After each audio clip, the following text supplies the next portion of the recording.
이 두 사람은 싸웠어요, 분명히. 눈길도 안 주는데. 사람들은 그 일반적으로 월요일이 한 주간의 시작이라고 생각을 합니다. 이게 정말 잘못된 거예요. 그럼 달력 보세요. 달력 보시면 주일날, 그냥 일반적으로 일요일이라고 그러죠.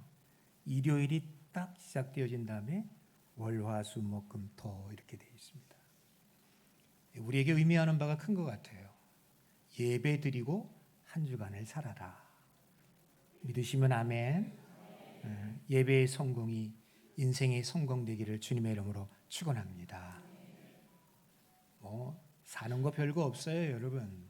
하루하루 주님이 주신 은혜로 살아가는 것이 우리들인데, 은혜는 어떻게 임하느냐? 로또 사지 마세요. 안 됩니다. 꿈도 꾸지 마시고요.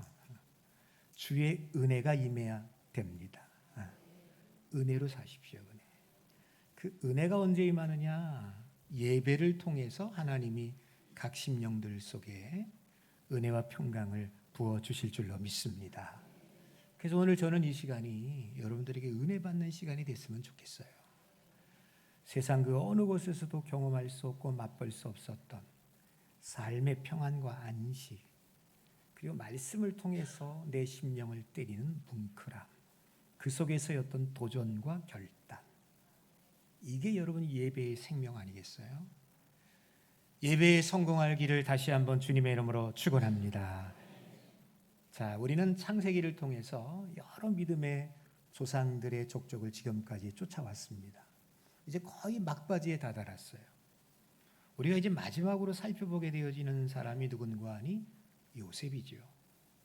그 요셉의 스토리 가운데 가장 절정, 클라이막스라고 할 수 있는 것이 바로 오늘 본문이라고 봅니다. 자신을 바라버린 그 형들과의 아주 극적인 화해가 이루어지고 있죠.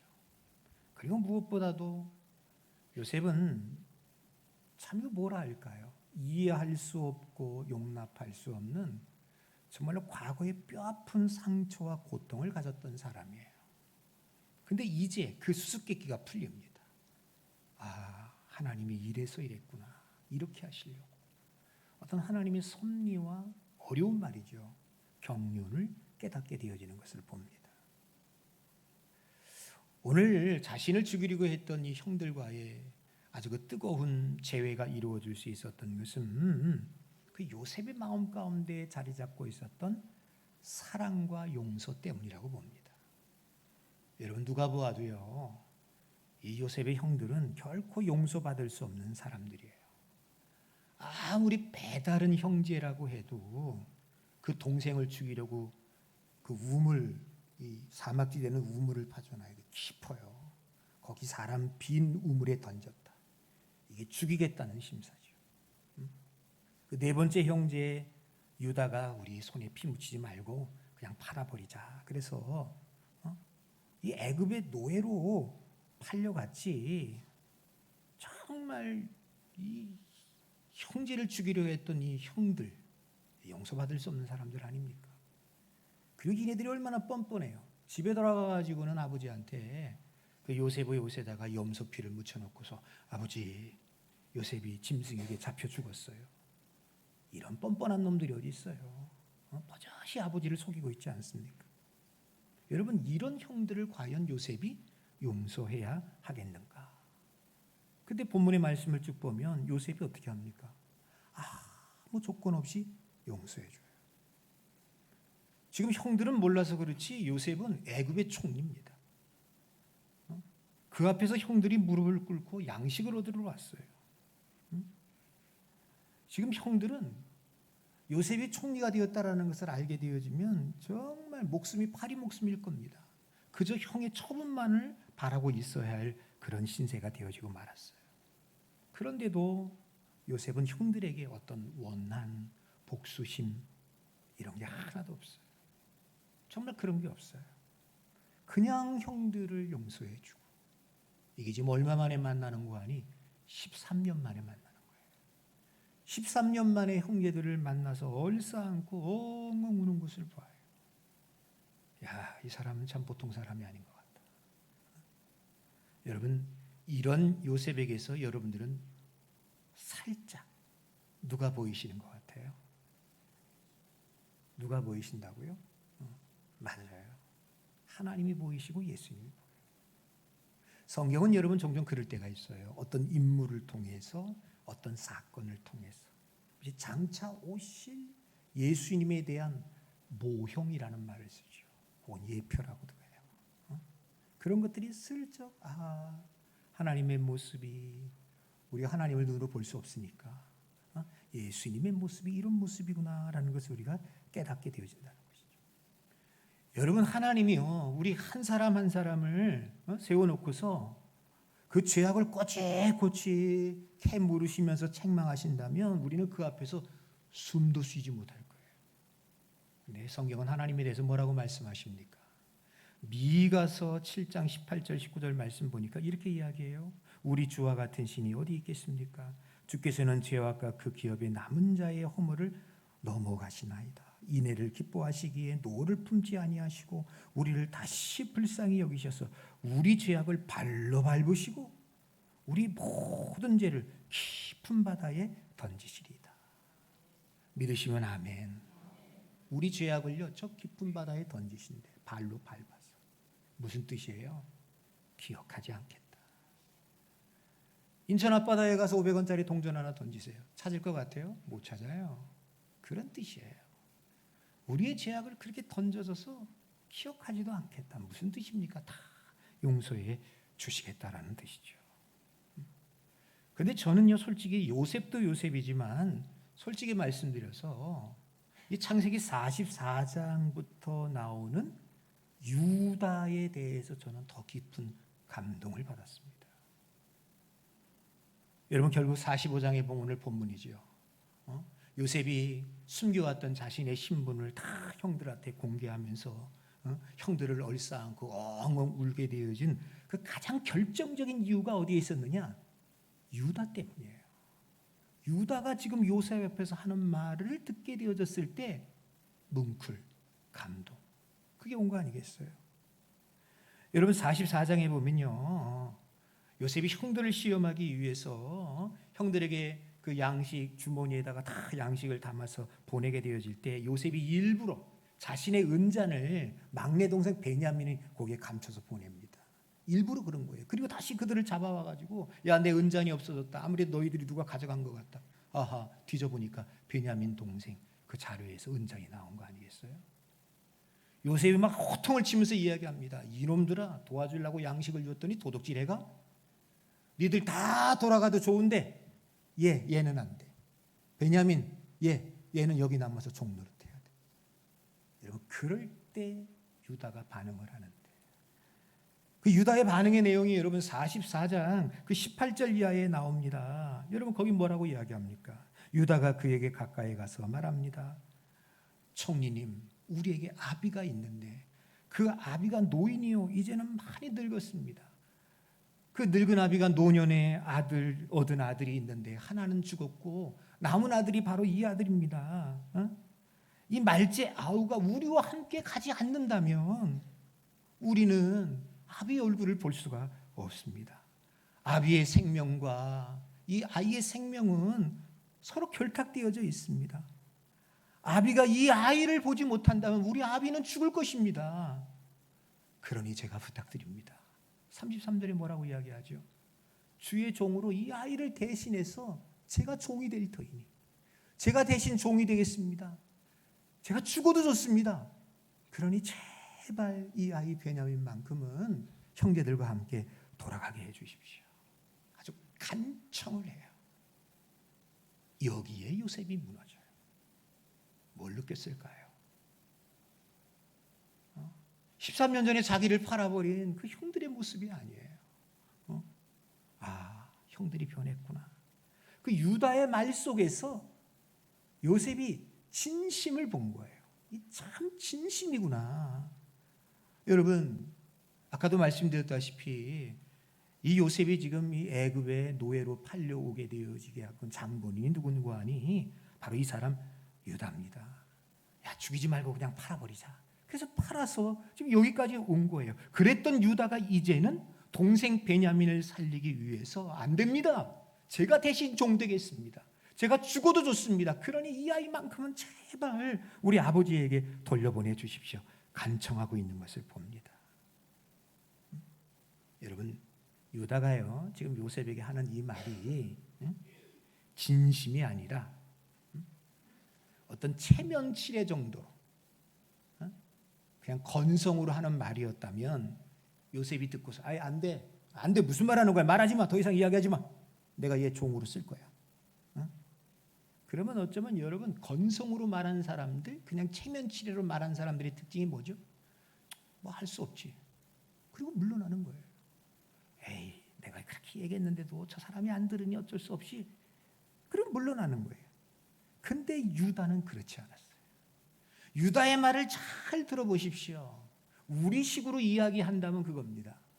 총리님, 이 베냐민은 절대로 안 됩니다. 차라리 저를 노예로 써주십시오. 이제 더 이상 우리 늙은 아버지를 욕되게 할 수 없습니다.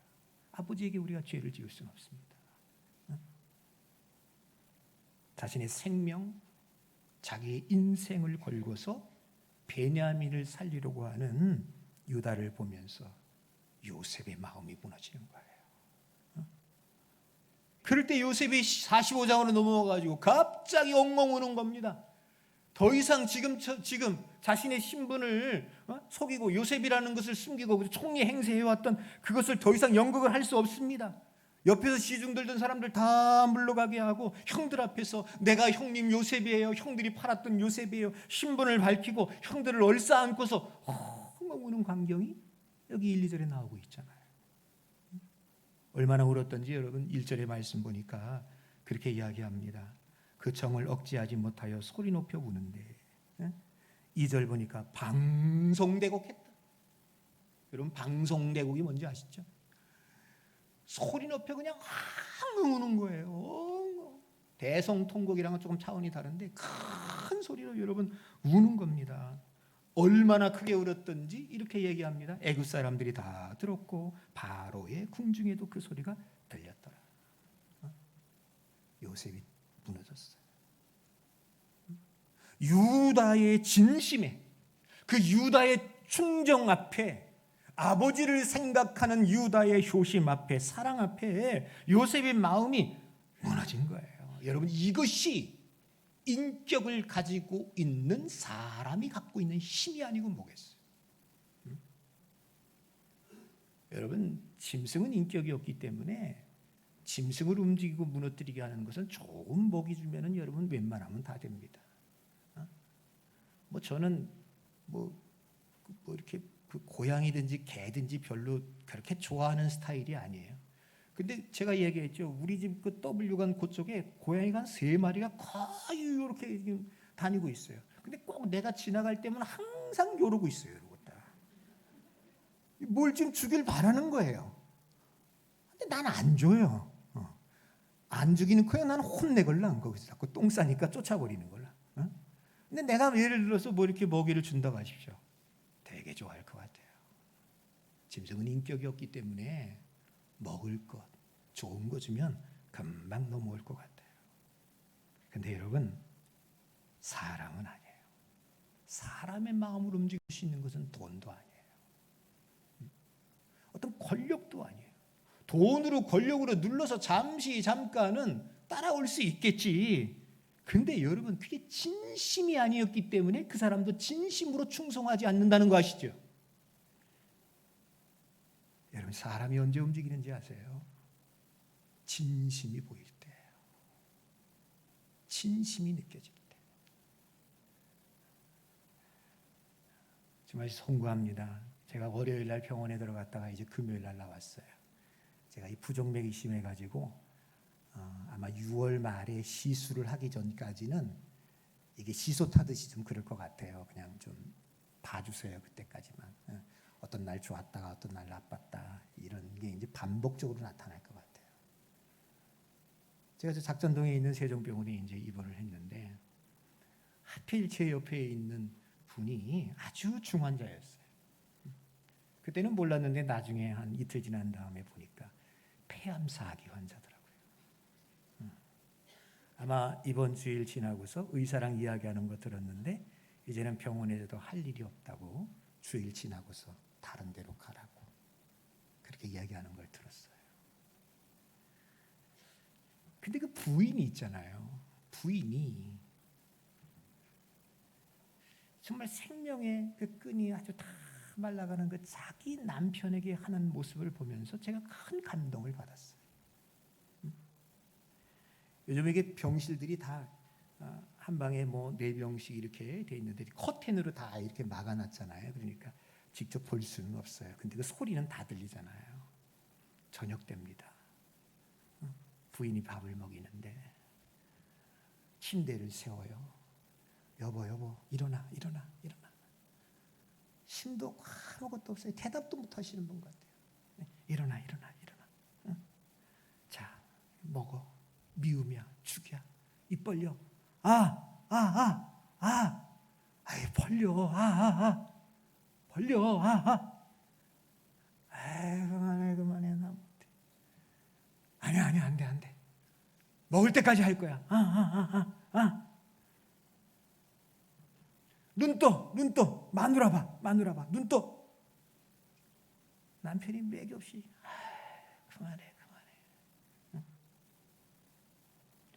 당신 이거 안 먹으면 나도 그만 안 들 거야. 눈 떠. 입 벌려. 근데 보니까는 제가 보진 않는데 한두 숟가락 드시는 것 같아요. 어떻게 알았냐면 어이구 잘한다. 옳지. 어휴 잘한다. 우리 남편 잘한다. 어이구 그래. 야, 좀 더 먹자. 조금만 더 먹자.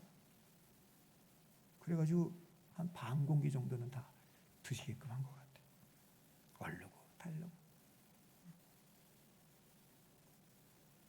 진심이 느껴지는 거예요. 내가 왜 이렇게 마음이 찡하든지. 다 식사 끝난 다음에 나 생전 또 그런 건 처음 해봤네. 내가 찾아가가지고 제가 교회 목사입니다.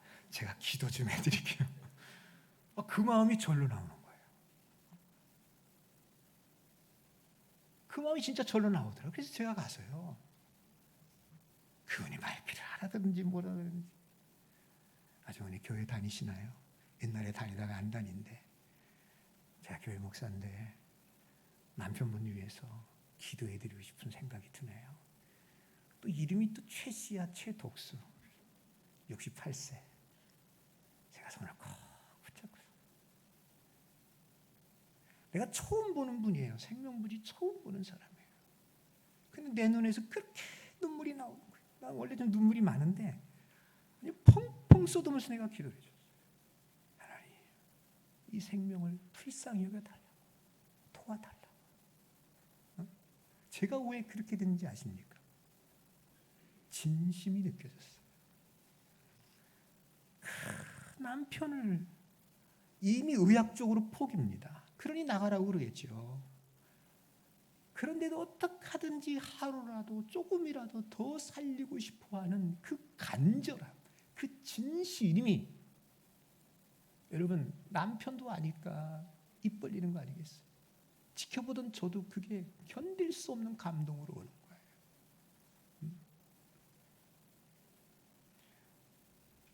그러면서 누가 생각났냐면 갑자기 우리 집사람이 생각나더라고요. 내가 이 다음에 그럴서는 안 되겠지만 여러분들 다 자, 우리 여자 권사님들 대답 잘 하셔야 돼요. 끝까지 잘 하실 거죠? 성가대는 안 해 지금. 저 뒤에 연세 드신 어른들은 하는데 성가대는 안 해. 여러분 그 아침 이게 간호간병 병실이다 보니까 보호자들이 없어요. 식사 때만 잠깐 왔다 갈 때가 많아요. 아침에 되니까 이 병원에서 일하는 간병인들이 밥을 먹여줘요. 여기에 차이가 있어요.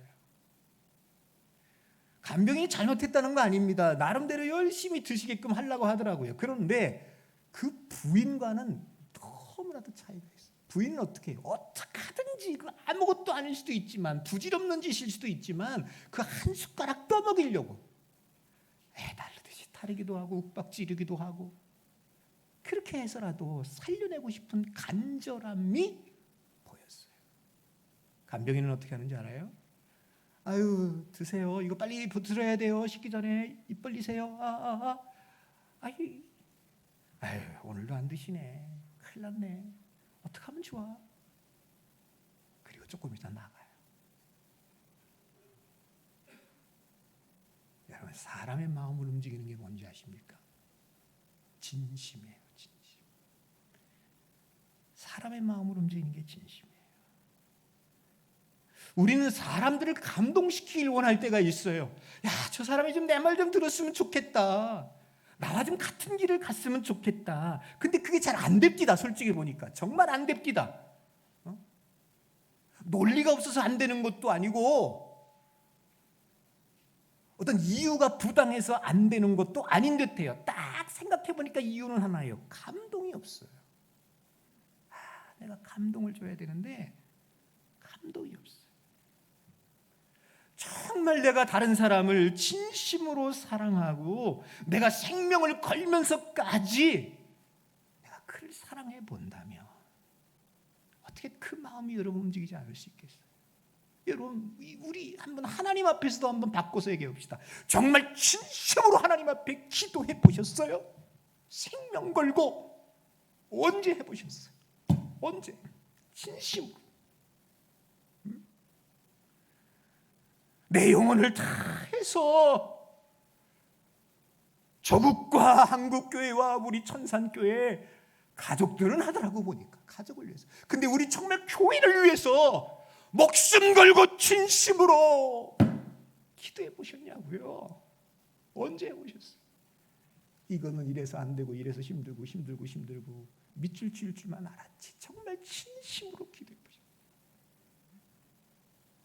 우리는 기도하는 것조차도 굉장히 냉소적이고 비판적이야. 가만히 들어보면 그 안에 나의 냉랭함이 그대로 묻어져 있어. 우리가 기도하는 것, 봉사하는 것, 마음 쓰는 것도 굉장히 건성일 때가 많아요. 내가 손해 보지 않는 선 안에서만 기도하고 봉사하려고 해요. 하나님이 그걸 모르시겠냐고. 하나님이 아무리면 그걸 모르시겠냐고. 여러분, 모세가 기도하는 거 보세요. 시내산에 계명받으러 올라갔더니 이것들이 말이야 밑에서 금송아지 만들어 놓고 난리 버거지야. 하나님이 화가 치밀었습니다. 야, 저것도 다 쓸어버리자. 내가 너 위해서 새로운 족족을 만들어서 만들겠다. 그때 모세가 뭐라고 합니까? 하나님, 이들의 죄를 용서해 주옵소서. 그렇지 않으시려면요 제 이름을 생명록에서 지워주세요. 목숨 건 기도예요. 목숨 건 기도. 예수님이 십자가에서 기도합니다. 아버지, 저들을 사해 주십시오. 저들이 하는 일을 알지 못합니다. 저들을 불쌍히 여겨주십시오. 자신의 생명을 바꾸면서 드렸던 기도가 예수님의 기도예요. 이 기도가 어떻게 응답이 되지 않을 수 있겠어요? 여러분 한번 생각해 봐요. 우리의 기도 시간이 모자란 것이 아니고 우리의 미사오구가 부족한 것이 아니고 정말 내 심령 속에 내 기도에 진심이 있습니까? 내 봉사에 진심이 있습니까? 목사기 때문에 이 일을 해야 하고 교회 중직자이기 때문에 이 일을 해야 하는 부담과 억지만 있지 진심이 있냐고요. 진심이. 손바닥으로 하늘을 가리지 하나님이 그걸 모르시겠냐고. 저게 진짠지 가짠지 그걸 모르시겠냐고. 여러분, 이렇게 자기를 대신 종이 되겠다라는 그 유다의 모습 속에서 누가 보여요? 정말 전형적인 예수님의 모델 아닙니까? 여러분, 로마서 5장 8절에 뭐라고 이야기합니까? 우리가 아직 죄인 되었을 때 그리스도께서 우리를 위하여 죽으셨다. 내가 죄인 되었을 때 우리를 위하여 죽으셨다. 갈라디아서 2장 20절에 나를 사랑하사 나를 위하여 자기를 버리셨다. 묻지도 따지지도 않고 무조건 용서해 주었어요. 묻지도 따지지도 않고 헤아리지도 않고 그냥 나를 위해서 십자가에서 죽으셨어요. 이 같은 무조건 사랑과 헌신적인 은혜 때문에 저와 여러분들이 뻔뻔스럽게도 이 자리에 앉아 있음을 믿으시기 바랍니다. 그걸 잊지 마세요. 여러분, 이 요셉과 그 형제들의 이 뜨거운 재회 만남을 보고 있노라면요, 우리는 이미 형제 간의 이 같은 만남이 또 한 번 있었다는 것을 기억해낼 수 있습니다. 자, 누가 이렇게 형제 간에 뜨겁게 만났던 적이 있었죠? 창세기에서. 누구예요? 맞아요. 에서와 야곱이에요. 철천지 원수지요. 두 사람은 형제지만 이건 배다른 동생도 아니야. 친형제야. 그러니까 여러분, 야곱이 형 앞에 나타날 때 얼마나 두려웠어요. 근데 에서가 동생 야곱을 보자마자 얼싸안고 얼굴을 비비고 입을 맞추면서 눈가에서 눈물이 주르르 하고 흐릅니다. 그럴 때 여러분, 야곱이 에서를 보면서 한 말을 기억하십니까? 이 말을 했답니다. 형님의 얼굴을 보니 하나님의 얼굴을 보는 것 같습니다. 하나님의 얼굴을 보는 것 같습니다. 지금 요셉의 형제들도 저는 마찬가지일 것 같아요. 요셉을 보면서 정말 얘는 천사의 얼굴이구나. 왜 우리의 얼굴이 하나님의 얼굴, 외람뜹니다. 그렇게 말할 수 없겠지요. 그러면 조금 깎아서 왜 우리의 얼굴이 천사의 얼굴처럼 되지 못할까? 누가 나를 보아도 야, 저 사람은 참 온화한 것 같아. 저 사람의 얼굴에는 미소가 있어. 저 사람의 얼굴에는 뭔가 온화함이 있고 뭔가 다른 포스가 느껴지는 것 같아. 왜 나를 보면서 사람들이 그렇게 이야기하지 못할까? 부모 닮아서? 원래 이렇게 생겨 먹어서? 아니에요. 어쩌면 우리에게 이 문제가 걸려 있을지 몰라요. 여러분, 우리가 정말로 용서의 마음을 우리 속에 담지 아니하고 있기 때문에 우리가 정말로 우리 마음속에 미움과 다툼과 시기가 가득해 있기 때문에 아무리 좋은 화장품 찍어 발라도 머리 빠지는 나 머리 심어도 여러분, 그게 보이지가 않아요. 여러분, 성경은 우리에게 뭐라고 말씀하고 있습니까? 마태복음 6장 14절 15절의 이야기예요. 너희가 사람의 잘못을 용서하면 하늘에 계신 아버지도 너희 잘못을 용서하겠지만 너희가 사람의 잘못을 용서하지 않는다면 너희 아버지께서도 용서하지 않을 것이다. 골로새 3장 13절 보십시오. 누가 누구에게 불만이 있거든. 여러분, 저한테 불만이 있을 거예요. 나도 여러분들에게 있을 수 있어요. 근데 뭐라고 얘기합니까? 가서 따져라. 너의 옳음을 입증해라. 그 사람이 잘못했음을 사과받으라. 성경에 그런 구절이 있으면 좀 가르쳐 주십시오. 나도 한번 해보게. 하나도 없습니다. 뭐라고 이야기합니까? 불만이 있거든 용납해 주어라. 용납하고 용서해라. 마치 주께서 너희를 용서하신 것 같이 너희도 그러해야 한다.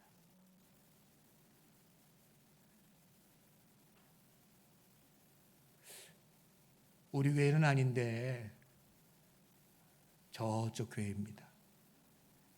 사람들이 교회 올 때 얼굴이 있잖아요. 울그락불그락 상기가 되어져 가지고 오는 분들이 있다는 거야. 왜 그러냐 그랬더니 오늘 회의가 있는데 따지고 이기기 위해서 이제 혈기가 온다는 거야. 혹시 여러분 오늘 교회 오실 때 누구랑 한바탕 하기 위해서 교회 오신 분이 계시나요? 내가 요것만큼은 꼭 저 사람이랑 이야기해서 내가 옳다는 것을 보여줄 거야. 그런 마음 먹고 오신 분들 계십니까? 정말 부탁드립니다. 빨리 그 마음을 고쳐먹으세요. 고쳐먹지 아니하면 자기만 손해입니다. 누구를 묘해 보십시오. 내 마음이 시궁창이고 지옥이에요. 여러분, 미워하는 마음 가운데, 용서가 없는 마음 가운데는요, 내가 그냥 예배의 자리에 앉아있을 뿐이지 거기에는 말씀도 은혜도 하나도 들어가지 않아요. 봉사는 할 겁니다. 일을 하는 거예요. 봉사가 아닙니다. 일은 할 겁니다. 근데 은혜는 하나도 없어요. 감동이 없어요. 교회는 그런 곳이 아니에요. 교회는 어떤 곳이냐? 바로 이런 곳입니다. 읽으세요. 시작. 은혜 받고 옆 사람한테 시작. 뒷사람이 안 하니까 뒷사람한테 하세요. 시작. 은혜 받고. 아멘입니다. 선산교회 이렇게 되기를 축복합니다. 제가 이 말 하면 안 되는데 그냥 할게요. 나 재직해 하는 거 별로 안 좋아해요. 그래서 용서하세요. 재직해 하는 거 안 좋아해요. 이거 해가지고 이렇게 하고 회의하다 보면 싸워요. 안 그럴 것 같죠? 회의 자체 성격이 그렇잖아요. 정말 중대 결정 외에는 안 할지 몰라요. 은혜 위에 법이 있어요. 재직. 그래서 저는 안 하고 싶어요. 우리 장로님들이 다 들고 일어나가지고 목사님 왜 안 하십니까? 하십시오. 할게요. 그러면 제가 진짜 할게요. 그 대신 그 사후 일은 책임지세요. 교회가 어떻게 되는지. 마지막으로 요셉의 마음을 움직인 것이 뭐냐? 하나님의 섭리와 경륜을 믿었어요. 형들을 부릅니다. 형님, 저예요. 요셉이에요. 형들이 팔아버린 저예요. 형들이 그 앞에서 그냥 바짝 쫄았을 거예요. 바리바리 떨면서 이제 우리는 죽었구나. 팔이 목숨이 되었구나. 근데 여러분, 요셉이 아주 멋들어진 말을 해요. 5절을 이렇게 이야기해요. 자, 5절 보세요. 같이 읽으세요. 자, 당신들이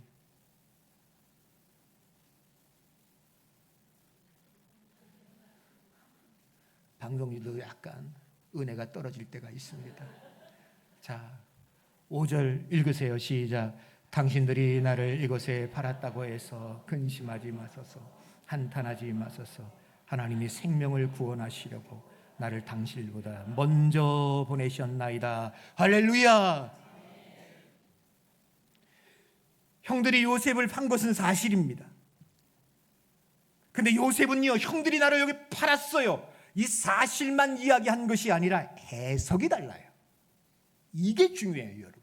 해석이 달라요. 형들이 나를 이곳에 팔게 한 것은 맞습니다만, 아닙니다, 형님. 그게 다가 아니고요. 하나님이 개입하셔서 오늘날 형님들의 생명을 구원하기 위해서 나를 먼저 보내신 겁니다. 그러니 형님들 걱정하지 마세요. 두려워하지 마세요. 내가 오늘 이곳에 팔려온 곳에는 하나님의 계획이 있었고 하나님의 경륜이 있었습니다. 이것이 우리의 인생 가운데 받아야 되는 가장 강력한 교훈이에요. 여러분, 요셉은요, 가장 비참하고 가장 불행했던 사건을 어떻게 하나님의 사건으로 바꿔놓고 있는 거예요. 가장 불행했던 사건을, 견딜 수 없었던 사건, 쥐어버리고 사건을 어떻게 축복의 사건으로 해석하고 있는 거예요. 이게 뭐냐? 이게 믿음이에요. 제가 이야기하죠. 이 이야기는 한 200번도 더 했을 것 같아요. 근데 이 말은 어떤 얘기에는 씨알도 안 믿겨. 200번도 더 얘기했어. 사실보다 중요한 것은 뭡니까? 태도. 이게 믿음이에요. 사실보다 중요한 건 태도인데, 믿음은 태도예요. 사실이 아니에요. 사실은 팔려온 겁니다. 그런데 보니까 하나님이 이렇게 하기 위해서, 형들의 생명을 구원하기 위해서, 이 애굽 땅에서 우리의 민족을 번성하기 위해서 하나님이 하신 경륜과 섭리가 있음을 요셉이 믿은 거예요. 사실 위에 하나님의 손길, 하나님의 역사, 하나님의 경륜이 있음을 바라보는 것, 그게 성경은 믿음이라고 이야기해요. 믿음의 눈이 떠질 수 있는 선산의 가족들이 될 수 있기를 주님의 이름으로 축원합니다. 그러면 요셉이 이걸 알았을까? 처음부터. 천만의 말씀. 하나님의 섭리의 경륜의 그 신비함이 뭔지 아세요? 모른다는 거예요. 꿈을 꾸었네.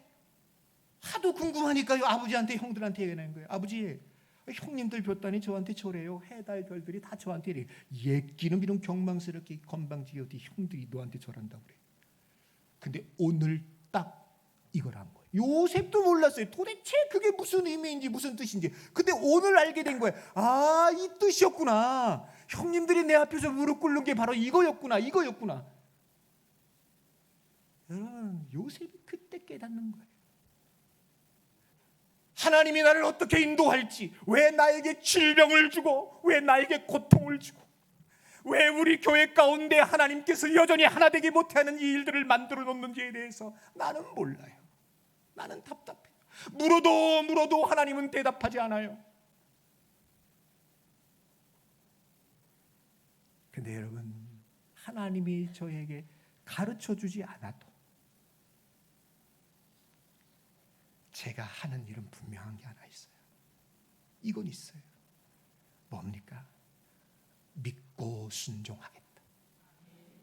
믿고 순종하겠다.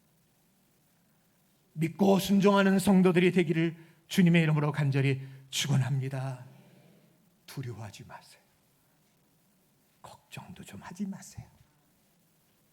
알려주지 않는 하나님이시지만 우리가 믿고 있는 게 있잖아요.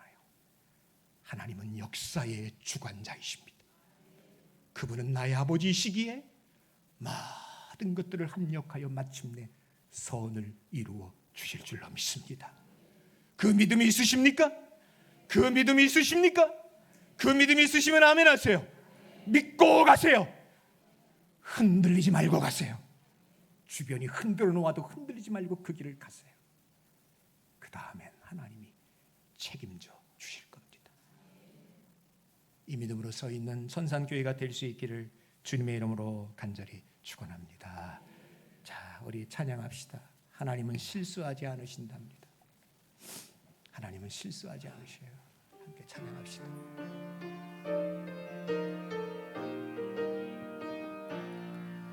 내가 걷는 이 길이 굽어도는 수가 있어도 내 심장이 울렁이고 가슴 아파도 내 마음 속으로 여전히 기뻐하는 까닭은 하나님은 실수하지 않으심일세. 내가 개운 새외기 빗나갈지 모르며 나의 희망 덧없이 쓰러질 수 있지만 나 여전히 인도하시는 주님을 신뢰하는 까닭은 주께서 내가 가야 할 길을 잘 아심이세.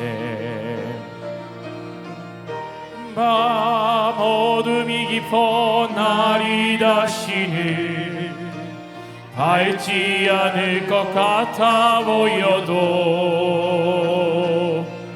내 신앙 부여잡고 주님께 모든 것 맡기리니 하나님을 내가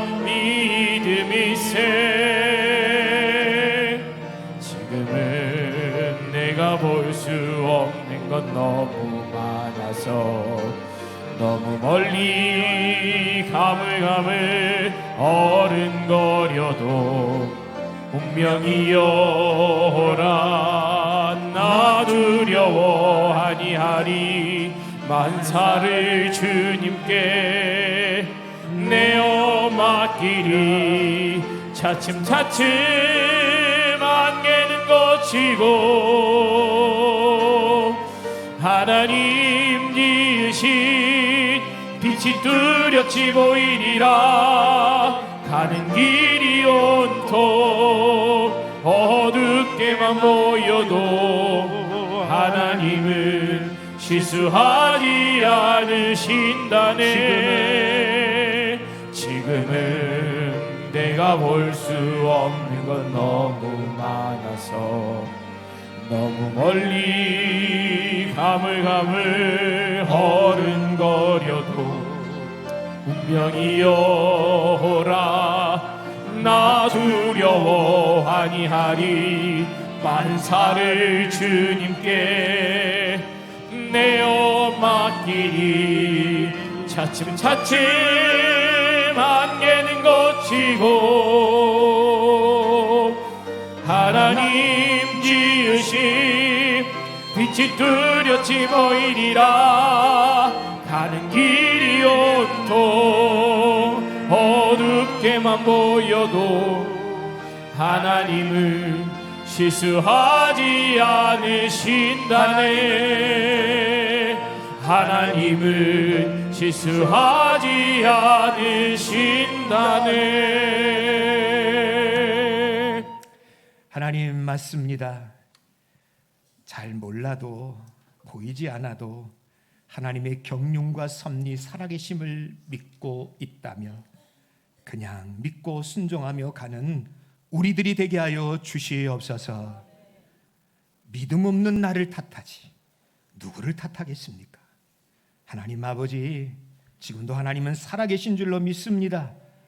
믿고 구하고 선한 일을 향하여 나아가면 굶기지 않고 놀게 하지 않고 때를 따라 돕는 은혜로 채워주실 줄로 믿습니다. 우리가 드린 예물 하나님이 기억하여 주시고 수고한 대로 거두게 하여 주시되 사업이 번창하고 직장이 안정되어지고 우리 품 안에 있는 자녀들과 후손들이 믿음 안에서 번창하는 은혜가 있게 하여 주옵소서. 감사드리고 예수님의 이름으로